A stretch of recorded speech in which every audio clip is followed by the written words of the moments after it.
Hello everyone, it's Attack72 here, and for today. So, there's been something that has been peeving me for a while now, and that's some people claiming that 2024 is basically a filler year. This has kind of been noticeable during like the late 2023 by near the end of December and early January, even though it's like what, the 7th day of the month of the first year. And I kind of want to say this, for those who really think that 2024 is a filler year, then you're really wrong about that, given the fact that there's genuinely a lot of big things happening and other stuff that is actually happening for this year, from games, movies, TV shows, anime, and whatnot. And I feel like for those who are only claiming that 2024 is a filler year are probably the ones that are waiting for GTA 6, which, don't get me wrong, I'm pretty excited for GTA 6 too. It's been like a decade since the last installment, and now that we're getting a real new GTA game that isn't just some sort of GTA 5 thing anymore, I'm pretty excited for that too. But that can't be the only thing that many are excited for and are waiting for 2025. And anything, we gotta focus on this year, because in this video, I'm gonna be going through things that are actually, coming out throughout the course of 2024. Starting off with video games, which is kind of the most notable part in this video.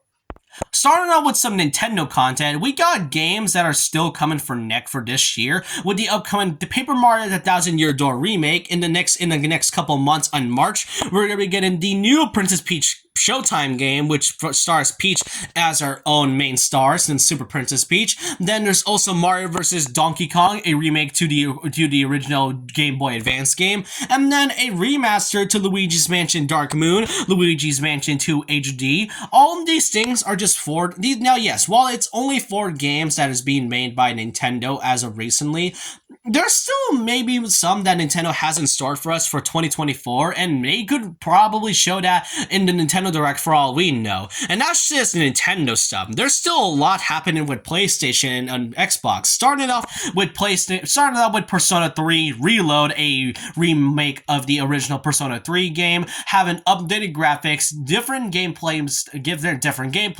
UI and AI different, upgrades, and basically a kind of having the same thing like Persona 5 has been doing for a while now. It may take a while for Persona 6 to ever come out, but Persona 3 Reload is a game that I know a lot of Persona fans, including myself, are excited for. And if you're a big fan of Persona, there's also a game that is behind the same developers as Atlas, being a Metaphor, which kind of has an element of the Persona games, but not really. But it's a new take that Atlas hasn't really shown before, which that is something I am pretty excited for. And that's just Persona. There's also next month Tekken 8, the next entry to the Tekken franchise. Then we also got Visions of Mana, a new Visions of game that is being made by none other than Square Enix. I never really thought a new Mana game would be made by Square Enix once again, especially since, if I recall correctly, wasn't the Trials of Mana collection shown like a few years ago and released on the Nintendo Switch?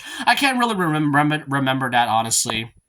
Then here's a game that I am pretty interested in, that being Black Myth Wukong, based off one of the most well-written stories in the 1800s, that being in Journey to the West, I think, and pretty much Sun Wukong in this one. I really like the gameplay aesthetic from what I've seen. The gameplay looks fun, the story looks interesting, and I like how the quality looks really great, and especially since it's coming in like a few months.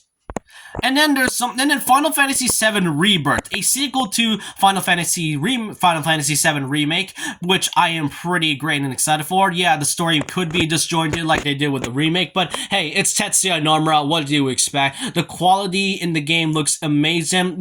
I get to see Vincent again in this game. We get to see more Sephiroth. We get to see more added content that wasn't in the original game, like they did with Final Fantasy VII Remake. Otherwise, this is one of those big games that is also to be hyped for. Then we also got Prince of Persia, The Lost Crown, which is a game being produced by Ubisoft, which comes out actually in a few days. I'm also really interested in this game as well. It's also going to be on the Switch, and this is one of the few games I'm interested in from Ubisoft that isn't just Assassin's Creed or Mario plus Rabbids and whatnot. And for those Under Night and Bird fans, we also got its sequel coming out next month. And then last but not least, we also got Little Nightmares 3, a game, we pretty much the third entry to one of the best ever horror games out there, being Little Nightmares. And that's just games I've listed. There's also upcoming movies, starting off with the Garfield movie, starring Chris Pratt as Garfield and Samuel L. Jackson as Garfield's father, which I'm not much interested into Garfield lore, but I'm pretty sure that I don't really know much about it. But hey, I do like Garfield. It's a pretty interesting. I really like the character, and yeah, while it is voiced by Chris Pratt, who had a pretty big, substantial role from last year, starring as Star-Lord for Guardians of the Galaxy, and then basically Mario in the Mario movie. Garfield in this one, I mean, Chris Pratt just sounds just like Chris Pratt when playing as Garfield. That's all I can say about it. Then here's another movie I'm hyped about, that being the third entry to the Sonic the Hedgehog movie franchise. This time featuring one of my favorite Sonic characters, Shadow the Hedgehog. It was teased just a month ago, and the fact that a movie is coming out by this December. The only thing we haven't really heard of as of lately is the Knuckles show, which is supposed to be coming out on Paramount Plus. But yet, I am really excited to see how Shadow is going to be handled on this one.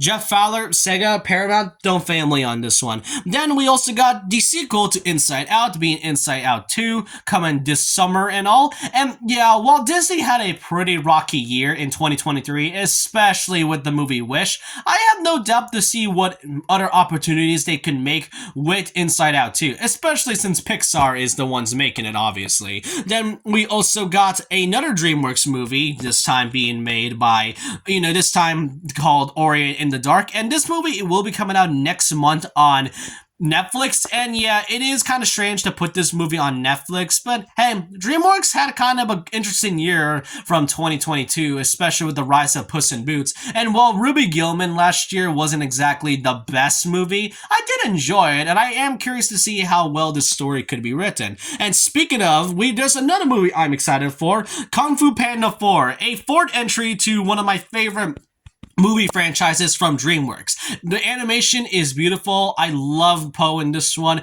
Jack Black is back playing as Poe once again. The Furious 5 is something I've been seeing a lot of people really worried about since they do not appear in the trailer. However, it is confirmed that the Furious 5 will be in this movie. I don't think they specify what role they might have, but otherwise, Kung Fu Panda 4, another movie that is coming out in about a few months, 1 month after Ori in the Dark, weirdly enough. Then we also got Deadpool 3, the return of Ryan Reynolds as Deadpool, and the long-awaited return of Hugh Jackman playing as Wolverine, this time wearing the classic Wolverine suit, the one, the blue and yellow suit. Yeah, he's wearing that, and it's played by Hugh Jackman. What do we not like about this? Then, and also in March, we're gonna get Godzilla and Kong, the New Empire, another entry to the Monsterverse that I actually, was watching Godzilla King of the Monsters a month ago, so I'm pretty excited to see this movie too. Then this year, they're also going to be releasing the third entry of Venom, and then afterwards, that's pretty much about it for movies. And then there's also a bunch of anime shows that is coming out for the course of 2024. As of just yesterday, we just got the recent release of the Solo Leveling anime and the One Piece Egghead arc. And just to add some more One Piece love, we also got one of Oda's original works, that being Monsters, being adapted into an actual anime adaptation, which I am pretty interested to see. We also got the upcoming Part 2 to Fryran Beyond's Journey's End. We also got the Suicide Squad Isekai anime, which is a interesting take on the Suicide Squad franchise. We also got Bleach, the Thousand Year Blood War Part 3 coming this year as well. We also got Blue Lock, episode Nagi, featuring one of the most notable characters in the Blue Lock anime. The Kaiju number 8, one of my most anticipated shows to see. And Dan Da Dan, another show that I'm also anticipated to see since I did read the manga last year. And that's all the things that 2024 has to offer. I really don't understand why people are only saying 2024 is a filler year, most likely because of GTA 6 and the rumored Shrek 5, when there's so much content right in front of us that it really feels that they're trying to miss out on these big hits that are coming throughout the course of this year. But I want to know all your thoughts and opinions down below about this. Which of these things I've listed is really exciting for you? From the anime shows to the video games, or maybe the movies in general? I want to know all your thoughts and opinions down below about this. And so with that, leave a like, comment, subscribe, hit the notification about more videos, follow my Twitter, and I'll see you guys next time. And remember this, once a legend, always a legend.